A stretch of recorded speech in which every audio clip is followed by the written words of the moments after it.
Hello अस्सलाम वालेकुम, मैं हाजिर हूँ एक नई वीडियो के साथ। तो जी अपनी सुस्ती काहिली की वजह से एक बार फिर मैं बहुत लेट वॉइस ओवर वाली वीडियो अपलोड करने जा रही हूँ। बाय द वे, आज का जो टॉपिक है ना वो बहुत ही इंटरेस्टिंग टॉपिक है, क्योंकि आज की जो कहानी है वो एक शेर जवान के बारे में, जिसने 133 दिन तक मुसलसल एक तख्ते के ऊपर समंदर में सफर किया। So without wasting any time, let's begin.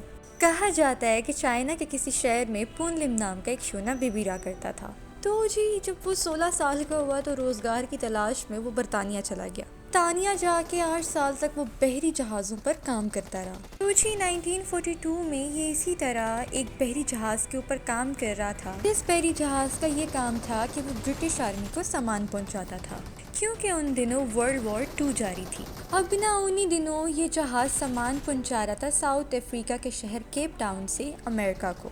तो जी पहले तो कुछ दिन जहाज़ समंदर में बिल्कुल ठीक ठाक चलता रहा। उसके बाद जर्मन नेवी की सबमरीन ने इस जहाज़ पर हमला कर दिया। गोलाबारी करके भाई इन्होंने जहाज़ में टोवे डाल दिए। अब ना जहाज़ डूबने लग गया।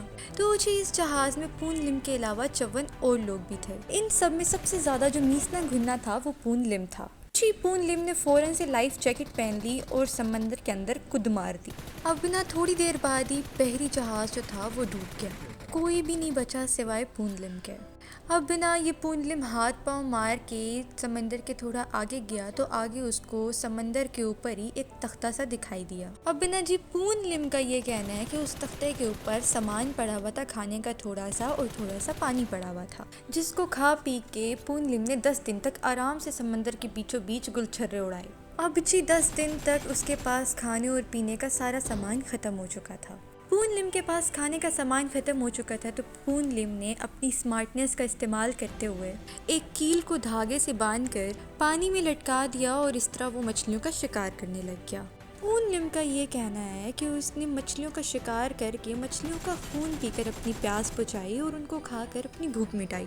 यहाँ पे ना शायद पूनलिम भाई ने लंबी लंबी छोड़ी है। हाँ I mean, इतना बड़ा समंदर है, आप उसमें से पानी पी सकते हैं, तो फिर आपको बेचारी के खून पीने की क्या ज़रूरत थी। खैर अब क्या कह सकते हैं, पूनलिम ने कहा तो सच ही होगा, लेकिन मुझे फिर भी ये बात हजम नहीं हो रही। खैर तो इसी तरह करते करते पूनलिम ने 133 दिन समंदर के अंदर गुजार दिए और अब उसको लग रहा था कि उसका बचना नामुमकिन है। वो बेचारा बहुत ही ज़्यादा कमज़ोर हो चुका था और अपनी उम्र से बहुत बड़ा लगने लग गया था।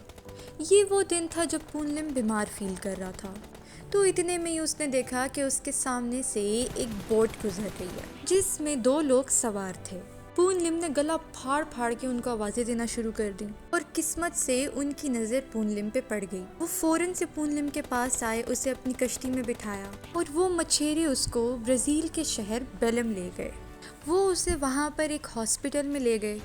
पूनलिम बेचारा बहुत ही कमज़ोर हो चुका था। उसका 1 महीने तक हॉस्पिटल में इलाज होता रहा और 1 महीने बाद वो फिर से ठीक होकर वापस से शोना बेबी बन गया। पूनलिम ने ये सारी कहानी पुलिस ऑफिसर्स को सुनाई और ये कहानी सुनकर पुलिस भी हक्का बक्का रह गई। पूनलिम को वापस बरतानिया भेज दिया गया। पूनलिम ने सीना चौड़ा कर करके जिसको भी ये कहानी सुनाई सब हक्का बक्का रह गए और इस तरह पूनलिम की कहानी पूरी दुनिया में फैल गई। मैंने बहुत कोशिश की कि मैं घर के किसी कोने खुदरे में बैठ के वॉइस ओवर करूँ जहाँ पे शोर ना आए, लेकिन अगर आपको फिर भी शोर सुनाई दिया है तो भाई मैं कुछ नहीं कर सकती। ये थी मेरी आज की वीडियो। अगर आप लोगों को पसंद आई हो तो इसे लाइक कर दीजिएगा, चैनल को सब्सक्राइब कर दीजिएगा और अपने फ्रेंड्स के साथ शेयर करना बिल्कुल मत भूलिएगा। और एक और बात मैं आप लोगों को बताती चलूँ कि रूम खेलने के बाद अगर आप लोग अनफ्रेंड हो जाएं तो इस बात को दिल पे लेने की बिल्कुल ज़रूरत नहीं है, क्योंकि मेरी फ्रेंड लिस्ट फुल हो जाती है। तो छुरी तलसा लिया करें और अगेन रूम खेलने के लिए अगेन रिक्वेस्ट भेज दिया करें। मैं आप लोगों से मिलती हूँ अपनी नेक्स्ट वीडियो में। अपना बहुत ख्याल रखिएगा, मुझे दुआ में याद रखिएगा। अल्लाह हाफिज़।